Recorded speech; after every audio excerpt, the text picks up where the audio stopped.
자려고 누웠는데 저스툰 지루한 지하철에 저스툰 자려고 누웠는데 지루한 지하철에 클래스가 다른 재미 저스툰 클래스가 다른 재미 저스툰 웹툰 웹소설은 저스툰 클래스가 다른 재미 저스툰 다시 날씬해지고 싶어. 다이어트 해야 하는데 좀 간단한 방법 없을까? 1522-6648 1522-6648 혹은 비타샵을 검색해주세요. 야, 이 부장! 네가 부장이면 땅이야? 뭐? 저 인간 저건 쟤 오늘도 술술 풀리고 안 먹고 회수 갔냐? 내일도 신체 상태로 출근하겠구만. 아유. 고려 생활건강 술술 풀리고 음주전 한 포가 당신을 지켜드립니다.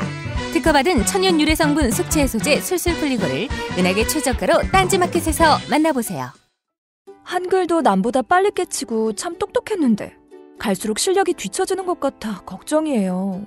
혹시 초등학교 교과서 본 적 있어요? 어려운 어휘가 너무 많아요. 학교에서는 어휘 개념을 하나하나 설명해 줄 시간이 정말 부족하잖아요. 그럼 어떡하죠? 내 아이의 어휘만큼은 내가 책임져야죠. 어휘 공부의 정성. 초등어휘 3000 초등어휘 5000 검색창에 초등어휘 3000을 쳐보세요.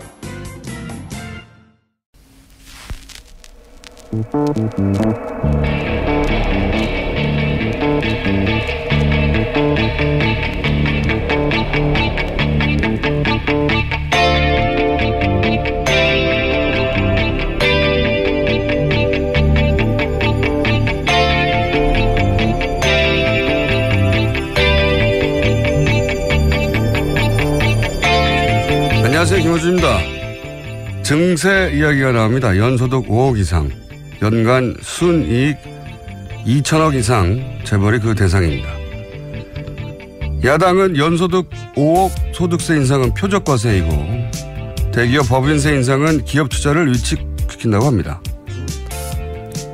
소득 양극화가 점점 심각해지는 상황에서 0.1% 최상위 소득자에게 2% 소득세를 인상해 복지에 쓰겠다고 하는 건 나머지 99.9%에겐 좋은 거죠. 99.9%는 좋아할 일이 왜 대등한 공방 속에 있는 것처럼 보도되는가. 그 0.1%가 자기에게 유리한 프레임을 만들어 배포할 힘이 있어서 그렇습니다. 0.1%는 자신에게만 불리한 걸 나머지 99.9%도 불리한 거라고 착각하게 만드는 걸 잘하죠. 그리고 MB 정권이 법인세 3%를 인하해 줬더니 기업 투자가 대폭 늘어 소위 낙수 효과가 폭증을 했던가요? 그런 일은 없었습니다. 법인세 인하로 투자는 전혀 늘지 않았고 재벌들 사내 유보금만 자기들이 깔고 앉았던 돈만 늘어났죠. 이번 증세가 실현된다면 예상되는 세수 증가는 3조 8천억 정도. 반면 담뱃값 인상 하나로 작년 기준 세수 증가는 5조 원대입니다. 그렇게 담뱃값 하나로 세수를 챙겨놓고 그 돈으로 복지 예산 늘린 것도 아닌 정치 세력은 표적 증세라고 떠들 염치가 없어야 정상이죠. 표적 증세, 투자 유축 다 프레임일 뿐입니다. 한 해 5억 이상 벌거나 대기업 오너가 아니면 해당 사항이 없는 거죠.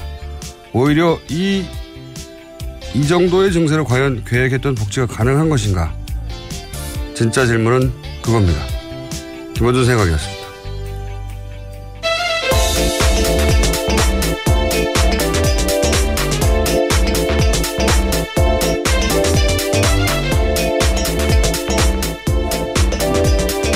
시사인의 김은지입니다. 네, 월요일에 돌아왔어요?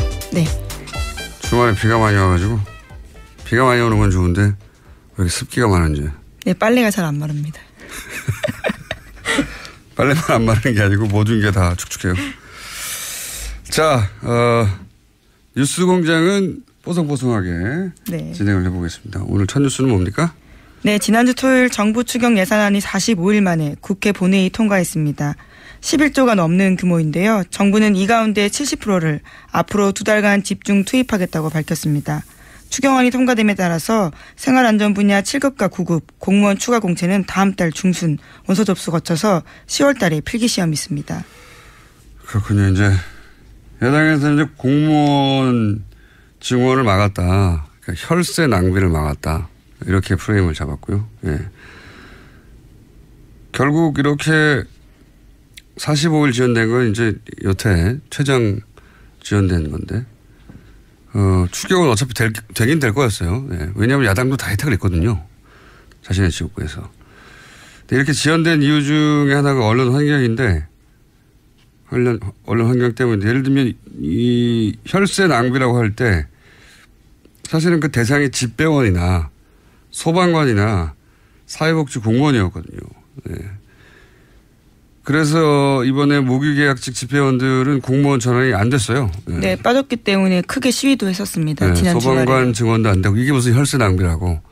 그 프레임에 그럼 이게 혈세 낭비가 아니라고 해줘야 되는데, 예, 이거 여야 공방으로만 처리하니까. 근데 어쨌든 이 추경에 저희가 이제 3부에, 예, 여당 원내대표, 원식 원내대표 연결해가지고 추경 전후사정 들어보긴 할 텐데, 저는 추경 관련해서 제일 재밌었던 건 언론의 태도예요. 예, 그 중에서 한 가지만 짚어보자면, 추경 얘기는 오늘로 끝일 것 같으니까. 원래 이제 금요일 처리하려고 하다가 안 됐거든요. 네, 그렇죠. 네, 그래서 토요일로 넘어갔습니다. 자유한국당이 이제 국회의장에게 요청을 했어요. 그래서 여야가 모였죠. 그래서 토요일 오전 다음날 아침 처리하기로 합의를 했단 말이죠. 그런데 여기서 이제 정족수가 모자라서 왔다 갔다 했잖아요. 민주당 왜냐하면 정족수가 왜 모자랐냐면 자유한국당이 퇴장을 해봤거든요. 집단 퇴장을. 그러자 정족수가 모자라가지고 그 정족수가 모자란 것은 자유한국당이 퇴장했기 때문에 했지만 민주당 의원들이 전원 참석하지 않았기 때문에 불참 인원이 있었기 때문에 그러자 대부분의 언론들은 민주당의 이제 불참 인원에 대해서 이제 그 공세를 취했죠. 근데 이게 굉장히 재밌는 것이 예를 들어서 보수 매체가 민주당을 이권으로 공격하려면 뭐부터 말해야 되냐면 자유한국당은 어차피 약속을 어길 거라고 전제하고 행동하라고 하는 거잖아요. 예. 몰랐어? 자유한국당 약속 안 하고 약속 어길 거? 자유한국당 말을 믿었단 말이야? 그런 다음에 민주당을 비판해야지 이게 논리적 정함이 맞아요. 왜냐하면 들어오기로 했는데 들어왔다가 나가버려가지고 정수 모자랐거든요. 퇴장했습니다. 예. 반면에 진보 매체는 민주당을 먼저 비판하는 게 맞죠. 자유한국당이 어떤 작전을 펴든지 그걸 상대하면서 아젠다를 관철시킬 책임이 여당이 있다. 이렇게 비판할 수 있어요. 근데 이런 일이 생기면 보통 지금도 그렇지만 민주당 불참 인원을 주로 공격합니다. 왜냐하면 여기에 이제 진보 보수 프레임 싸움에서 보수 매체가 유리한 지점이 있는 건데 진보 매체는 무슨 일이 생기잖아요. 그러면 일단 자기 진영을 비판하는 스탠스를 취해요. 우리는 우리 편이라고 봐주지 않는다. 공평무사하다. 이런 자의식이 있거든요. 보수 매체는 무슨 일이 생기면 진영의 바깥에서 책임을 지울 곳을 찾아요. 네. 우리가 잘못한 게 아니다. 그들 탓이다. 이래서 결국 어떤 일이 생기냐면 물론 민주당 불참 의원들은 각각 개별 사안에 따라 비판받을 수 있어요. 근데 동시에 자유한국당이 전날 밤에 약속했는데 바로 다음날 아침에 집단 퇴장할 줄 몰랐다 우리는. 이 항변도 일리가 있거든요. 얘기가 길어지는데. 근데 그 항변은 누가 대신 해주질 않아요. 그러다 보니까 만약에 이런 일이 보수 정권이 집권하는 시절에 벌어졌잖아요. 그러면 민주당이 전날 약속해놓고 집단 퇴장을 했다고 그러니까 불참이 아니라 집단 퇴장에 포커스 맞춰서 공격을 받았을 거거든요. 예. 전날 밤 약속조차 믿을 수 없는 신뢰할 수 없는 정당이다. 마구 폭격을 당했을 거예요. 근데 지금은 그렇지 않잖아요. 예. 이 사안을 잘 보면 지금 언론 환경이 보여서 재밌는데 설명해도 재밌는지 모르겠네. 저는 재밌으다만. 예. 어쨌든 이러나 저러나 보수든 진보든 민주당 때리기가 더 쉽다. 프레임 싸움에서 지기가 쉽다 항상. 그런 사례라고 봅니다. 이거 추경과 관련된 여러 가지. 물론 더불어민주당 내에서도 기강에 대한 이야기들이 나오긴 했었습니다. 당연하죠. 네. 그런 만큼 자유한국당이 집단 퇴장한 것에 대해서도 비판을 해야 되는데 일리 있거든요. 약속을 안 지킨 거니까. 여야 합의해서 다 들어오기로 했으니 정족수 문제는 없다고 생각했던 사람들이 있는 거죠. 안일하게. 예. 그렇게 비판을 받지는 않는다는 거죠. 보통은 불참한 민주당만 때리는데 그건 진보 보수도 상관없이 그렇다 항상.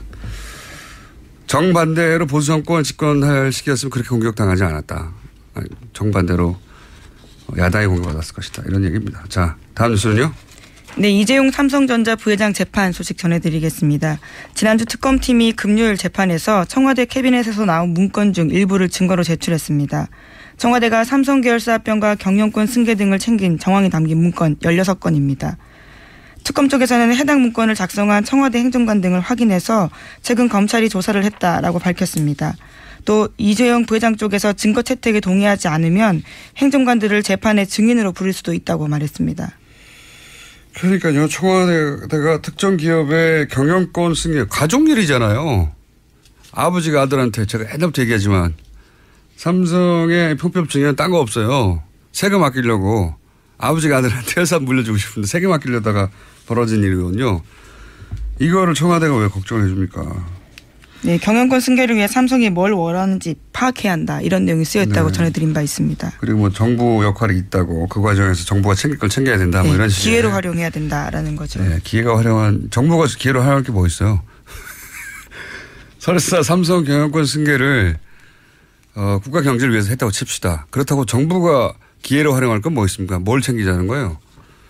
발상 자체가 말이 안 되는 건데 하여튼 이런 문서가 만들어졌다는 거고. 근데 이제 이 문건을 작성한 사람이 하필 검사였다는 거 아닙니까? 네, 그렇습니다. 지금은 검찰로 복귀한 이모 검사인데요. 당시에 민정수석실 행정관이었습니다. 또 그때가 우병우 전 수석이 민정비서관으로 있을 때였는데요. 해당 검사의 진술에 따르면 당시 우병우 민정비서관의 지시로 다른 행정관과 함께 해당 문건을 작성해서 민정비서관에게 그러니까 우병우 전 수석에게 보고했다라는 겁니다. 승계 삼성과 관련한 사안에서 우병우 전 민정수석 이름이 구체적으로 특정돼서 보고 라인이 있었다는 건 이제 처음 확인된 거죠. 네, 그렇죠. 그렇기 때문에 재수사 가능성도 높아지고 있습니다. 하필이면 현직 검사여서 다행이네요.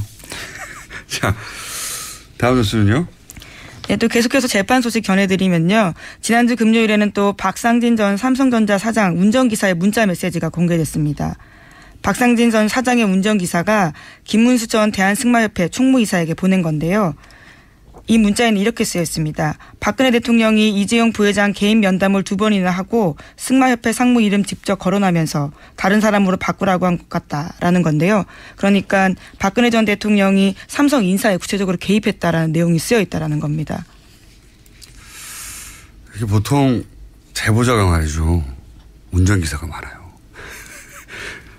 정말 많은 거를 곁에서 알고 있기 때문에요. 그러니까 보통 차 안에서는 자유롭게 통화를 하는 데다가 뭐 누군가를 만나고 와서 운전기사가 물어보지 않아도 보통 말하는 경우도 많고요.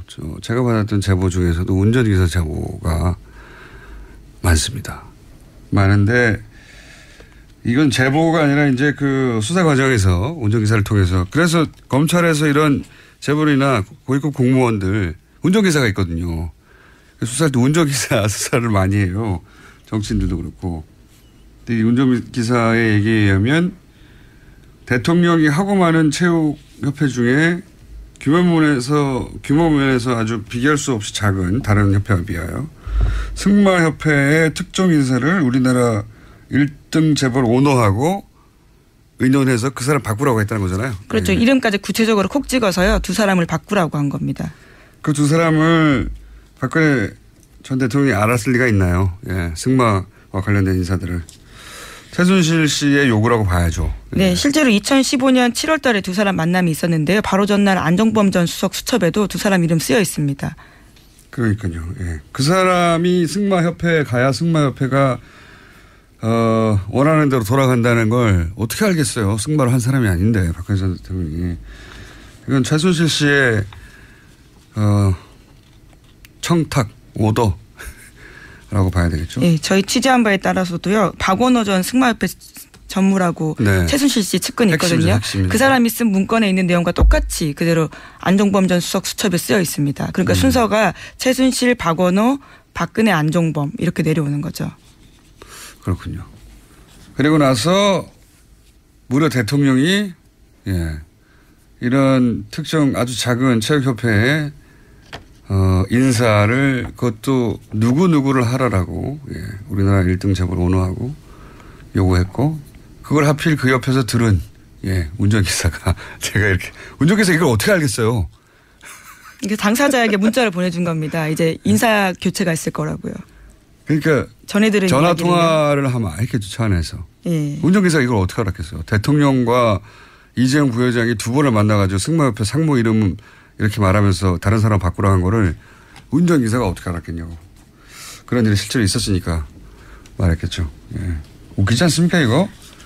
최수진 씨가 이렇게 할 수 있는 사람이었어요. 근데 그거를 박근혜 전 대통령 거절을 했고. 자, 다음 뉴스는요. 네, 박영선 더불어민주당 의원이 어제 이부진 호텔신라 사장 쪽이 이혼 소송을 위해서 법원에 낸 준비 서면을 공개했습니다. 이 사장이 이무재 전 삼성전기 고문과의 이혼 소송 과정에서 재산 분할을 피하려고 편법 상속을 시인했다고 주장한 건데요. 이 사장은 준비 서면에서 수입이 거의 없던 시점에 이건희 회장으로부터 다액의 돈을 증여받아서 삼성물산 주식 및 삼성 SDS 주식을 취득하도록 하였고 회사에서 실무적인 부분을 관리했다라고 밝혔습니다. 네, 또 편법 상속 이야기가 나왔대요. 20년 전 얘기인데 이부진 이게 간략하게 요약하면 이런 거잖아요. 이재용 부회장 케이스와 이게 똑같은 거거든요. 이재용 부회장 케이스라는 게 결국은 사실은 이재용 부회장이 지금 구속되어 있는 출발 지점도 원초적 출발 지점 따지고 보면 편법 증여예요. 산속세를 안 내려고. 네, 에버랜드와 관련된 부분이죠. 무슨 대단한 기업가 정신이나 경영 철학 이런 게 아니고 그런 거 무관합니다. 그냥 돈을 아끼려다 이렇게 된 거예요. 상속세를 안 내려고 하다가 어제 청와대 발 뉴스로는 오뚜기. 네, 그렇죠. 대기업과 함께 오뚜기를 불렀는데 오뚜기가 왜 이런 대접을 받냐면 상속을 받을 때 상속액의 절반을 증여세로 냈거든요. 조 단위로. 삼성도 조 단위로 내야 하는 거죠. 이게 정상이거든요. 그냥.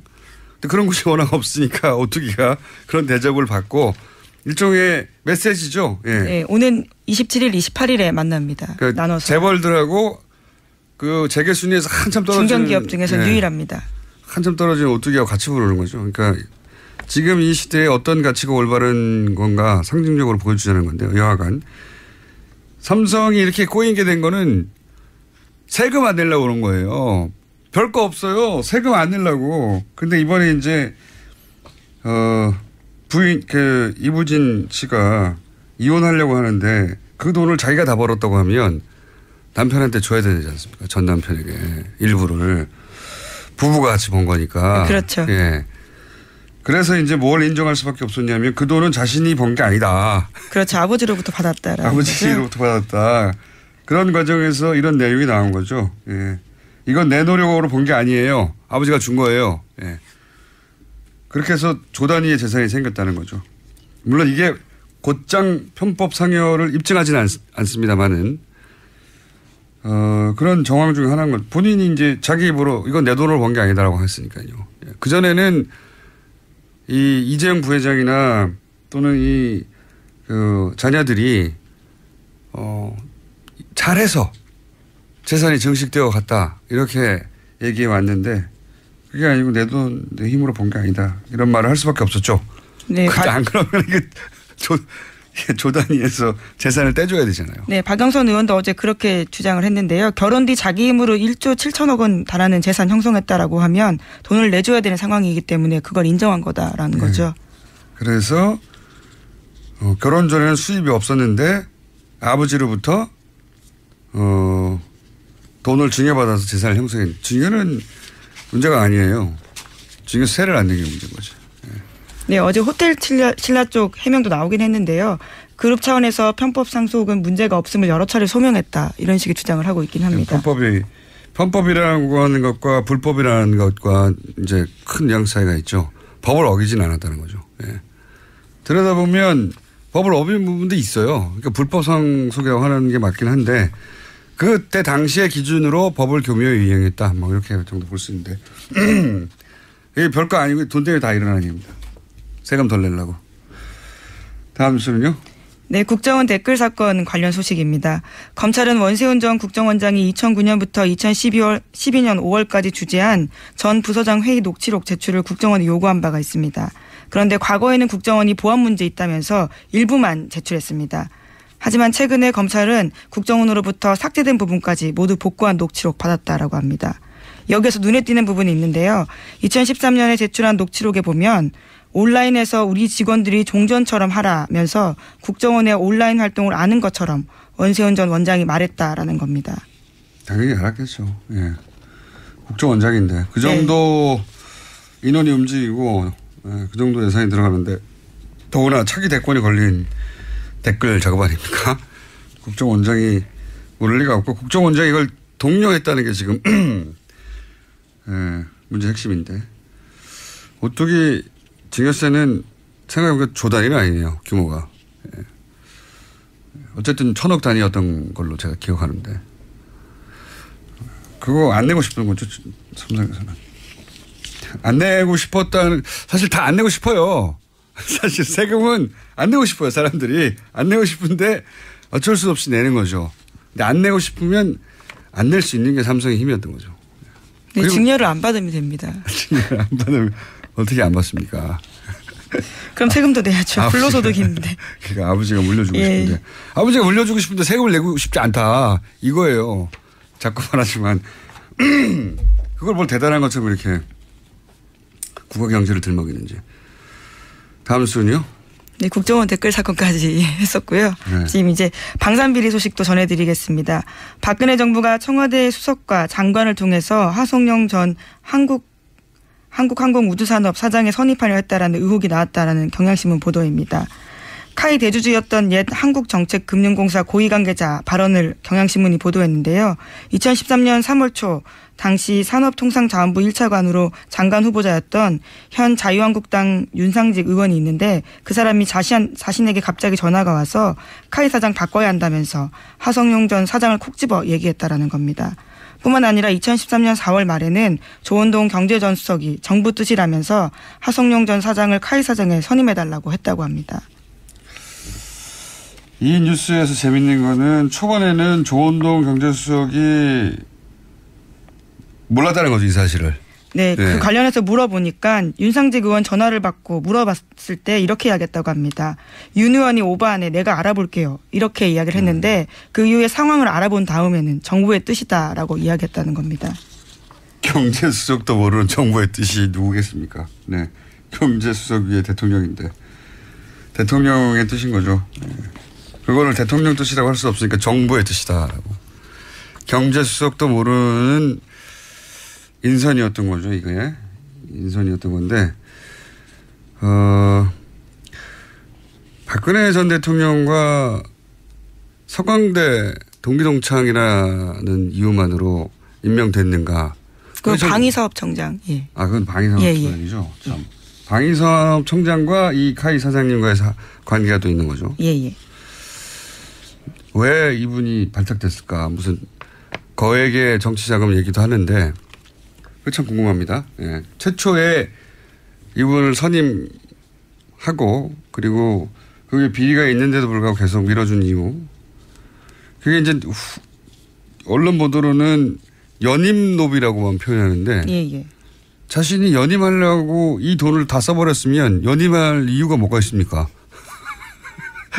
연임노비에 이 돈을 다 써버렸으면은 자기가 연임할 이유가 없잖아요. 예, 그렇네요.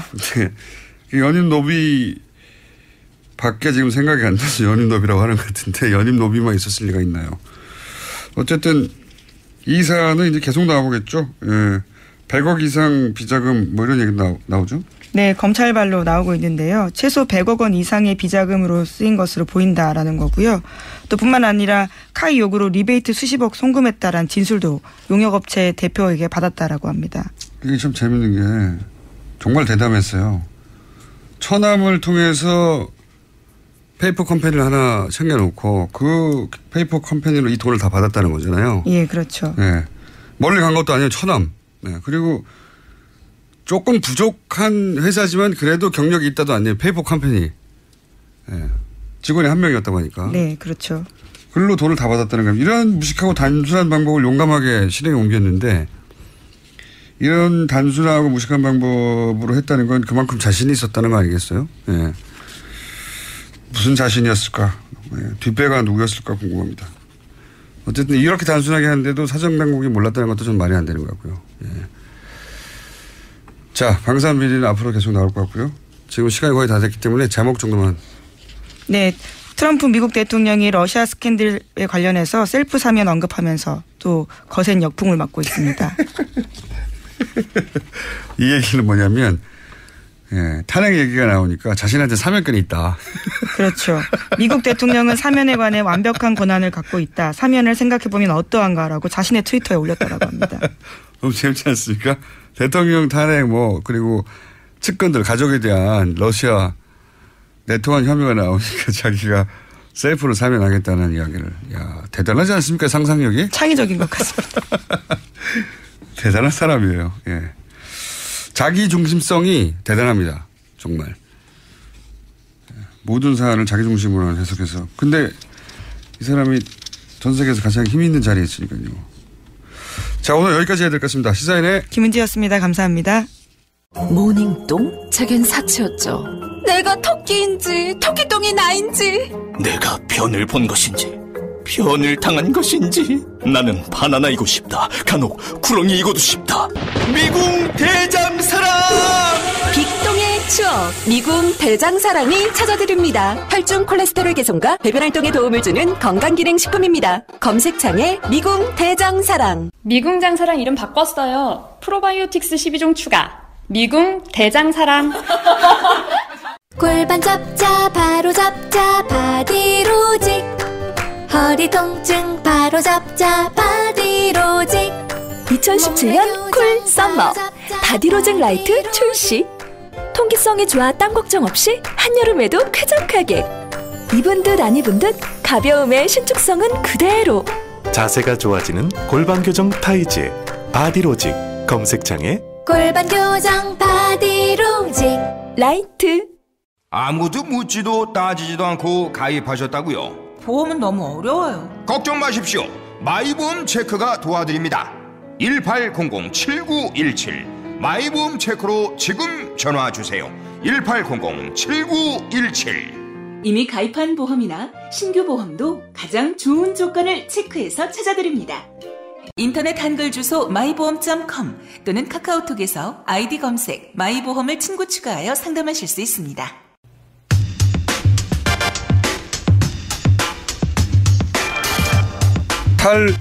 탈원전 논란 중입니다. 탈원전 반대 진영에서는 원전이 가장 싸고 탈원전은 전기요금을 결국 높일 것이다 이런 주장을 합니다. 그런데 최근 미국과 영국에서 태양광, 풍력 같은 재생에너지가 조만간 원전보다 훨씬 더 저렴해질 거라는 정부의 보고서가 나왔습니다. 미국과 영국 각 정부기관의 보고서가 나와 이 문제를 전문가와 함께 좀 오늘은 짚어보려고 합니다. 에너지기술평가위원장을 지낸 한양대 안남성 교수님 스튜디오 직접 나가십니다. 안녕하십니까. 예, 감사합니다. 예, 굉장히 전문적인 영역이거든요, 이게. 예, 좀 어려운 분야입니다. 저희가 이걸 과연 소화할 수 있을지. 자, 우선 이 보고서가 나왔다는 제가 기사를 보고 이거 우리가 여태껏 알고 있던 상식과는 다르다. 원전이 여러 가지 위험에도 불구하고 가장 저렴하다. 이게 이제 가장 강력한 논리 중에 하나였거든요. 예. 그런데 그리고 이제 태양광 예를 들어서 회사가 태양광이 더 싸다. 이런 주장은 예전부터 해왔지만 미국과 영국 정부에서 태양광이 곧 더 원전보다 저렴해질 거라는 건 처음 듣는 얘기거든요. 그래서 제가 여쭤보려고 하는데 이게 미국, 영국 어떤 정부기관에서 이런 보고서가 나온 겁니까? 미국은 EIA라고 해갖고요. 에너지 인스티튜트 오브 에이전시 이렇게 되어 있습니다. 미국에 매년 1년에 한 번 정도 정기적으로 모든 에너지 자원에 대해서 얼마 정도가 앞으로 있고 가격은 어떻게 바뀔 거고 특히 이제 발전 단가 같은 거 전기를 생산할 때 어떻게 변할 건지 이제 미래 뭐 예를 들면 뭐 한 30년 후에는 어떠한 에너지 믹스를 가지고 갈 건지 이런 내용들 이렇게 전망하는 내용이 그 보고서고요. 매년 내는 거군요. 예. 그다음에 이제 영국 같은 경우는 영국의 그 비즈니스 그다음에 이제 영국의 그 영어라 잘 입에 안 나오시는군요. 그 영국 그 상무성이라고 이제 뭐 우리가 얘기하는데요. 네. 거기서 이제 이렇게 나름대로 거기도 이제 지금 에너지 문제가 상당히 에너지 문제는 중요한 정책이니까요. 중요한 정책입니다. 특히 이제 영국 같은 경우는 이제 해상 풍력 같은 게 많은데 거기 또 원자력도 같이 지금 열심히 추진을 하고 있는 국가입니다. 그래서 네. 이제 그 특히 이제 가격이 굉장히 중요하기 그렇죠. 때문에 그런 인포메이션을 투자가한테 제공하기 위한 목적으로 항상 이렇게 발행을 하고 있습니다. 그 미국과 영국에서 이제 그 매년 앞으로 이제 에너지 정책을 어떻게 펼칠까 그 기준이 이제 기본적으로 첫 번째는 단가니까. 근데 그 보고서에 따르면은 태양광 혹은 풍력을 합친 이런 재생에너지 쪽이 얼마 있다가 더 원전보다 싸진다는 겁니까? 아니 뭐 한 10년 이내 이게 10년 이내요? 이내로 이렇게 뭐 싸진다 이렇게 많은 거기 보고서 2025년 6년 이렇게 얘기 나오고 있습니다. 단가가 전체적으로 확 떨어지는 것은 지금도 태양광하고 풍력 쪽은 단가가 많이 떨어지고 있습니다. 현실적으로. 물론 뭐 원전 얘기를 단가 얘기로만 할 수는 없는데. 맞습니다. 그렇지만 또 돈 얘기를 하니까요. 저쪽에서 더 싸다고. 그러면 7년이면 그렇게 먼 미래는 아니네요. 이제 그것은 이제 예를 들면 영국 같으면요. 영국이나 미국은 대량으로 풍력이나 태양광이 보급이 됩니다. 특히 부진 문제 같은 게 워낙 좋기 때문에요. 그렇죠. 근데 이제 저희 나라 경우는 조금 이제 우리가 고민해야 되는 이유가 부지 문제입니다. 태양광을 뭐 가격은 굉장히 저렴하지만은 그만큼 땅을 그만큼 써야 되니까. 땅을 써야 되는데 땅값이 또 굉장히 비싸고 또 그렇죠. 주민들이나 어민들 특히 해상풍력 같은 경우는 어민들이 굉장히 반대를 하고 있기 때문에 해상풍력을 반대하는 이유는 어장 때문에. 네, 어장이 이제 폐화된다. 그 해상풍력에 들어간 게 한 5메가 이제 7메가가 들어갑니다. 그럼 5메가 같으면요 날개 길이가 한 130m, 150m가 됩니다. 그게 돌아가면은 이제 그 전자파도 생긴다 그러고 있고요. 전자파도 생긴 그다음에 또 소리 같은 게 많이 나지 않습니까? 엄청난 소리가 130m나 됩니까? 날개 길이가? 날개 길이가. 그러니까 대단하네요. 뭐 지름으로 하면 한 200m가 넘는 거죠. 그죠? 축구장보다 훨씬 큰 게 돌아가네요. 그런 게 돌아가니까 이제 고기들이 이제 많이 놀래서 도망간다 해서 굉장히 반대를 하고 있는 걸로 알고 있습니다. 반대 이유도 이해가 가고요. 그러면 전체적으로 이제 좀 구체적으로 따져보겠습니다. 태양광의 단가가 점점 떨어지고 급격히 떨어지고 있다는데 저는 사실 태양광 발전 이야기는 아주 어린 시절부터 들었지만 곧 상용화될 것이다. 곧 얘기만 들었지 아직도 안 되거든요. 그런데 최근에 태양광 발전 단가가 굉장히 떨어졌다고 들었는데 그 이유가 뭡니까? 제가 그 이유를 아주 재밌는 얘기를 좀 드리면서 설명을 드리겠습니다. 2000년도에 재밌다고 자신 있게 말씀하시면 안 되는데 미리. 2000년도에 아니 이제 우리가 2000년도에 우리가 서브 프라임 모기지 사건이 이제 미국 월가에서 있지 않습니까? 그래서 세계 경제가 휘청거리면서 굉장히 어려웠습니다. 네, 그렇죠. 근데 그때까지만 해도 사실 태양광 같은 게 정부 보조공으로 굉장히 운영이 이제 많이 됐었습니다. 그러니까 나중에 언젠가 되긴 될 테지만 지금 당장은 아니다. 뭐 이런 그 당시에요. 근데 보조금 운영되다 보니까 정부가 경제가 어려우니까 다 줄였습니다. 보조금을 안 주기 시작했다. 그러니까 이제 유럽에 있는 특히 스페인이나 이탈리아 같은 이런 태양광을 대대적으로 하던 나라들이 다 취소를 했습니다. 보조금 없어져가지고. 그런 이제 문제가 된 게 중국이 거의 한 70% 80%를 이제 공급을 하던 나라인데 이미 공급을 하려고 생산을 해놓은 그런 태양광 물량들이 있었습니다. 그걸 이제 유럽의 태양광들을 중국에서 보급했어요. 사실 거의 판넬 같은 거를. 근데 너무 싸게 들어오니까 사실 이제 독일도 있었고 미국도 있었는데 다 그 부도가 났습니다. 중국 때문에. 중국 업체 때문에. 그래갖고 이제 중국이 공급을 하려고 했는데 그게 시장이 없어지니까 그렇죠. 중국은 그걸 덤핑을 해서 다 어떻게든지 처리를 해야 되지 않습니까? 그때 가격이 한번 폭락을 합니다. 폭락을 하는데 거기서 이제 우리가 역설적으로 원래 이 태양광 같은 이런 기술들은 그 보급이 많이면 될수록 보급이 2배가 되면 가격이 한 30%가 떨어진다고 합니다. 이게 가격이 떨어지면 보급이 더디고 보급이 더디면 가격이 더 떨어지는 그런 선순환을 지금 가져온 대표적인 케이스가 이게 보급의 규모의 경제 이제 그걸 이룬 상태가 지금 태양광입니다. 그래서 그때 가격이 확 떨어졌을 때 우리나라를 뭐 많은 나라들이 다 도산을 했지만은 우리나라에 뭐 뭐 신성솔라나 한화나 이런 회사들이 참 어렵게 이제 그걸 지탱을 했고요. 네, 중국이 근데 그 남는 물량을 어떻게 처리했습니까? 그러니까 가격을 뭐 반값으로 처리한다든지 하여튼 뭐 엄청 싸게 덤핑으로 다 처리를 하는 바람에 태양광 가격이 떨어지고 그 가격에서 계속 유지가 되어 오면서 계속해서 이제 보급이 많아질수록 가격이 떨어지는 그 논리에 따라서 지금 계속 떨어지고 있는 걸로 제가 이렇게 파악하고 있습니다. 그러니까. 거기에 물론 기술 개발도 많이 되고 있습니다. 기여를 했지만은 야 이상한 굉장히 효과네요. 서프라임 모기지. 죄송합니다. 그런 그 경제 위기가 와서 그거를 많이 쓰던 이제 서구에서 유럽권에서 물량이 줄었어요. 근데 그 판넬을 공급하던 중국 업체들이 팔 곳이 없으니까 가격을 확 덤핑을 치기 시작했습니다. 가격이 떨어지니까 또 쓰는 곳이 많아지기 시작했어요. 거꾸로. 예, 맞습니다. 정확하게. 떨어지기 그래서 가격이 떨어져 쓰는 곳이 많아지고 쓰는 곳이 많아지니까 또 가격이 더 떨어졌어요. 그러면서 그게 선순환을 가져와 가지고 지금 전체적으로 태양광 발전 있는 세계적으로도 지금 뭐 계속해서 태양광이 늘어나고 있지 않습니까? 보급이. 희한한 나부있거네요. 그럼 제가 판단하는 생각입니다. 아니 그럼 전문가시니까 지켜봤더니 제가 10여 년간 왜 태양광이 확 떨어졌나 단가가. 그게 아마 큰 계기가 되지 않았나 이렇게 생각하고 있습니다. 그러면 중국에서도 이 태양광 발전이 늘어나고 있습니까? 중국도 늘어나는데 중국은 지금 워낙 세계에서 가장 지금 태양광과 풍력이 많이 보급된 나라입니다. 거기는. 오히려. 그래서 뭐 태양광도 중국 내수 시장에서 많이 소비했겠네요. 그러면 내수는 가장 큰 시장입니다. 세계 시장의 한 2분의 1을 차지하는 절반이 중국에 다 있기 때문에요. 그 산업 태양광 산업도 굉장히 발달이 됐고 풍력도 대규모로 이제 공급하다 보니까 기술도 굉장히 발달이 되고 그래서 재생에너지 관련 기술은 중국이 세계 최고라고 이렇게 보통 얘기를 하고 있습니다. 그거 몰랐네요. 중국이 재생에너지 관련해서는 세계 최고다. 기술 왜냐하면 시장이 워낙 크기 때문에요. 또래 넓으니까 또. 뭐 자동차 지금 우리 아니면 IT 기술 같은 생각이랑 똑같습니다. 플랫폼 뭐 알리바바니 뭐 이런 것들이 그 사실은 구글이나 뭐 애플에 뒤지지 않고 자기들 유지하지 않습니까? 그게 시장이 크니까 가능한 거거든요. 그래서 이미 전 세계 절반 규모고 기술력도 가장 앞서 있다. 그리고 왜 중국에서 뭐 미세먼지 환경 문제도 최근 크게 부각됐는데 그것 때문에도 그것 때문에 이제 그것도 있고 특히 이제 우리 2년 전에 그 세계 기후 변화 관련돼서 파리 기후 협약이 이제 체결되지 않았습니까? 그때 중국이 사실은 그동안은 안 들어가려고 하다가 적극적으로 들어갔습니다. 그러면서 그 영향에 자기들이 이런 재생에너지 투자도 많아지고 또 중국은 잘 아시지만 원자력에 대한 투자가 굉장히 앞으로 많이 뭐 100몇 개를 더 짓겠다 지금 할 정도로 그런 식으로 석탄을 줄이고 해결을 하려다 보니까 또 태양광하고 풍력을 가장 많이 했고요.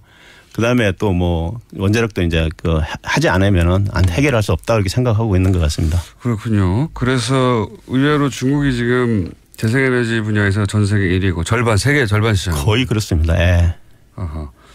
그러니까 그럼 반면에 이 미국, 영국의 보고서는 이런 시장 상황을 간주했을 때 전 세계적으로 결국은 원전보다 태양광 풍력 발전 단가가 더 떨어질 것이다. 그러니까 7년 이내에. 아까 말씀드린 그런 선순환에 의해서 태양광이 더 보급되고 가격은 더 떨어지고 아까 제가 보급의 규모의 경제라고 말씀을 드렸는데 그런 선순환이 계속되면 태양광은 분명히 태양광이나 풍력 가격은 떨어지게 되어 있습니다. 떨어지면서 계속해서 떨어지는 데 비해서 이제 원자력 같은 경우는 지금 새로 미국과 영국의 원자력을 건설을 하고 있습니다. 신규를. 미국은 4기 정도, 영국도 그런데요.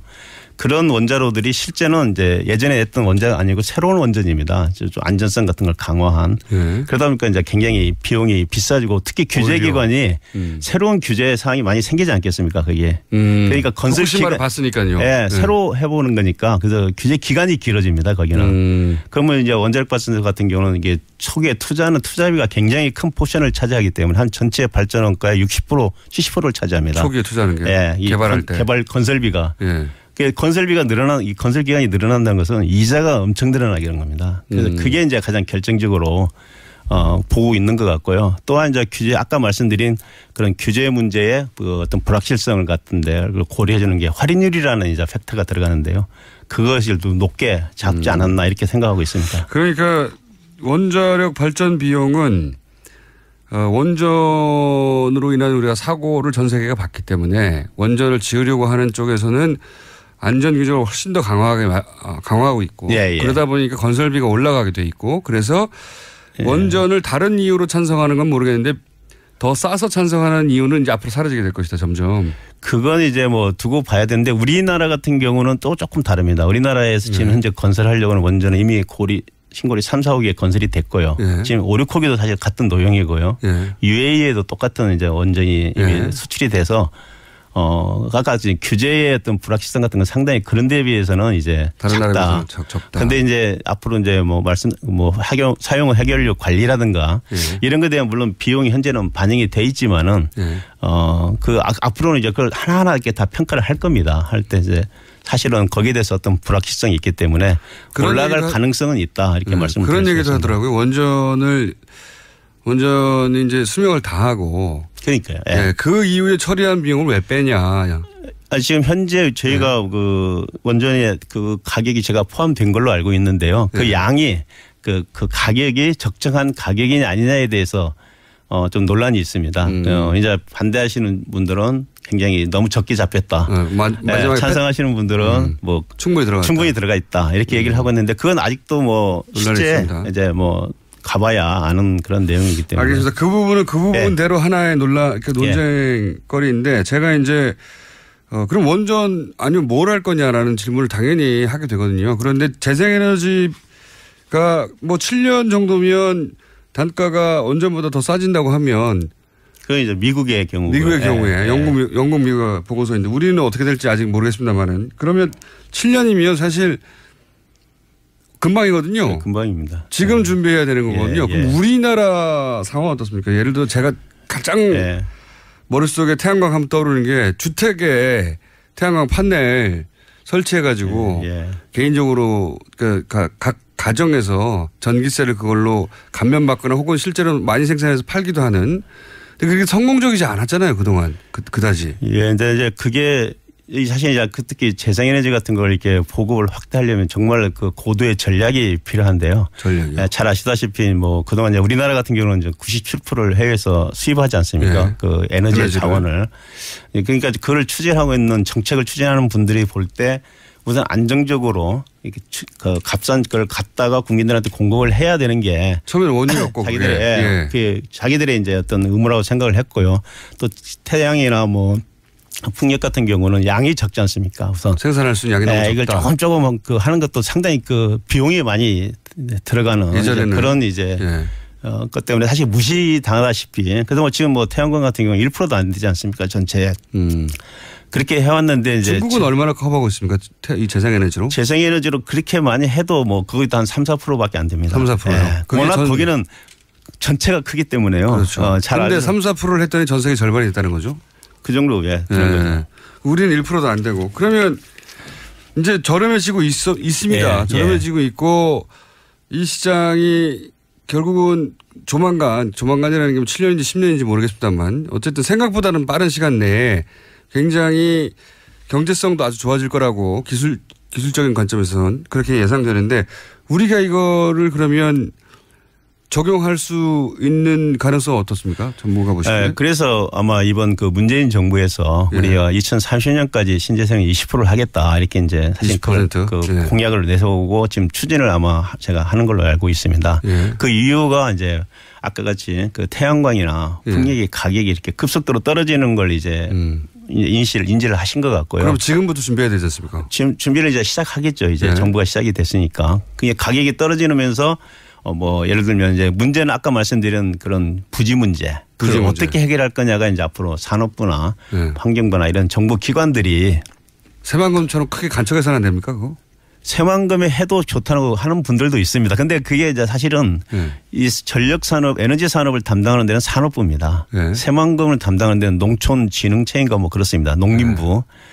부서가 다르기 때문에 여기는 또 여기가 이제 뭐. 그래서 정부 의지가 중요하다고 말씀하셨죠. 근데 정부가 통합을 해야 되고요. 전체적으로. 그걸 아마 이제 청와대나 이런 데서 통합을 해서 한 컨트롤 타워가 있어야 되지 않나. 그렇게 하지 않고는 물론 뭐 가격은 떨어지지만 그 부지 문제를 해결하기 위해서는 특히 규제가 가장 큰 거기 때문에요. 그건 한 부처 힘만 갖고는 안 되는 것 같습니다. 정부 의지가 중요하다. 정부가 강력하게 그런 의지를 내세우고 그 목표를 향해서 가는 게 맞지 않나 이렇게 그 생각합니다. 이전 정부는 어땠습니까?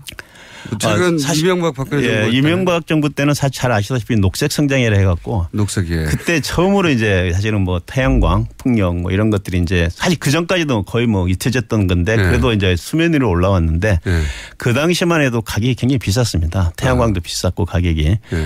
그 잘 아시겠지만 뭐 2000년대 중반만 해도 지금 태양광 같은 게 우리가 그 발전 차액 지원금이라 했고 정부가 다 보상해 주는 제도가 있습니다. 맞습니다. 태양광이 한 700원 정도 이제 시작을 했던 건데 지금 그게 한 200원대로 이제 떨어져도 된다고 얘기를 하거든요.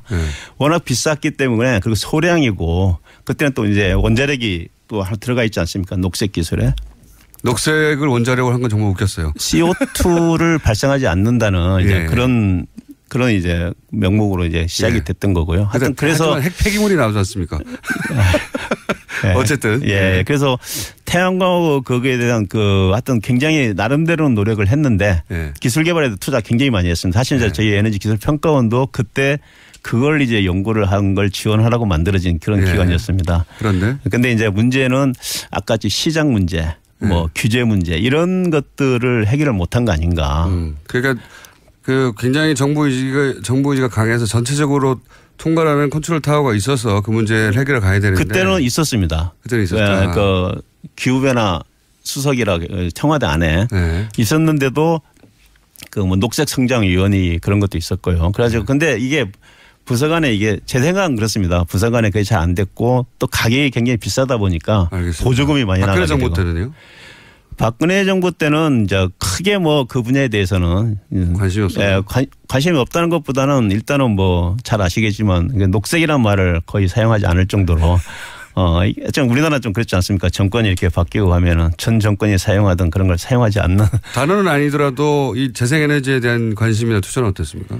그 꾸준히 돼 왔는데요. 그 수준을 아주 점프를 한다든가 그런 건 안 됐었던 걸로 제가 알고 있습니다. 그냥 하는 수준을 그냥 유지하는. 그 정도나 뭐 약간 작게. 뭐 지금 그러면 교수님 말씀은 지금은 그 수준을 확 높이고 정부가 이걸 통합 컨트롤 타워를 세워서 힘을 실어주고 해야 된다는 거잖아요. 당연히 그렇습니다. 그렇지 않으면 힘듭니다. 20% 목표 달성을 하려면요. 정말 혁명적인 말씀드린 대로 그 사고 방식 우리가 접근 방법이 필요합니다. 지금처럼 뭐 보조금 좀 더 주고 이런 식으로 접근해 갖고는 절대 달성 못 하고요. 그거는 거의 실험적인 수준이지. 그렇잖아요. 그러니까 어떤 가정은 태양열 판넬로 자기 집 전기를 해결한 데 수준이지 그게 정부 시책 수준에서 벌어지는 게 아니거든요. 예. 그래서 요즘 이제 많이 이제 얘기되고 있는 게 부지 문제 해결하는 하나의 방안으로 예를 들면 우리 호남평야 같은 게 굉장히 높지 않습니까? 호남평야. 예. 농사 지어야죠. 농사 짓고 쌀을 생산하는데 농민들한테 이제 소득이 굉장히 많이 안 가니까 그중에 일부를 뭐 이제 태양광을 전기를 만들어내는 평야로 만들자. 그런 논의도 있습니다. 그런 이제 뭐 얘기도 지금 많이 나오고 있고요. 왜냐하면 이제 태양광을 하게 되면 돈이 바로바로 농민들한테 가게 되니까. 쌀 대신 태양을. 네, 쌀 대신 태양을 생산하면 어떠냐 이런 얘기도 지금 나오고 있고요. 많은 아이들이 지금 나오고 있습니다. 그래서 지금 그것도 일부는 아마 농촌 그 태양광 사업화 하는 게 이제 시범 프로젝트로 아마 제 에너지관리공단이 시행을 하고 있는 걸로 알고 있고요. 여러 가지 지금 아이디어들이 많이 나오고 있는데 제 생각은 그걸 이제 산업부나 뭐 산업부 장관께서 아마 제 생각은 주관을 하지 않을까 싶은데 그래서 통합을 해서 정말 어떤 그 노력을 하지 않으면은요 20% 달성은 정말 어렵다 하는 걸 제가 말씀을 드리겠습니다. 기술의 문제가 아니라 기술은 이미 많이 올라왔는데 기술은 이제 거의 뭐 많이 올라왔는데 올라왔는데 정부가 정말 이 재생에너지가 이런 원전이나 혹은 뭐 화력 발전 이런 걸 대체할 미래 에너지 산업이라고 생각하고 지금 집중적으로 관리하고 투자하고 기반을 만들지 않으면 안 되는데 그런 의지가 있느냐? 그 당연히 그건 정부의 의지가 가장 중요하다고 생각합니다. 저는 정부가 그런 의지를 보이려면 사실은 사람들이 이해를 해야 되거든요. 이 사안을. 태양광이라고 하면 아직도 그거는 기술 개발 중이고 그냥 실험적인 거지. 그건 개인 단위의 주택 태양광 지붕에 설치하는 이 정도지. 그게 정말로. 그걸 이제 미래를 우리가 조금만 보면 한 10년만 지나면은요. 요즘 우리 전기 자동차 얘기 많이 하지 않습니까? 저장 장치 얘기 많이 하고요. 일반 집에서 지붕에서 태양광으로 전력을 생산해서요. 배터리에 저장을 해놓고 내가 사용하고 남는 전기는 또 전기 자동차가 와서 충전을 해서 사용하는 이런 시대가 온다고 이제 멀지 않았다. 그 미국 DOE에서 최근에 나온 보고서를 보면요, 레스된 이게 10년 이내 그것도 얘기를 하고 있습니다. 전기자동차까지 연결해 생각해보면 그러네요. 호주 이제 보면 지금 그렇게 하고 있고요, 이미. 굉장히 큰 변화가 하는데 그 핵심은 뭐냐? 저는 태양광 발전이라고 생각합니다. 알겠습니다. 안남성 교수님이었습니다. 감사합니다. 예, 감사합니다.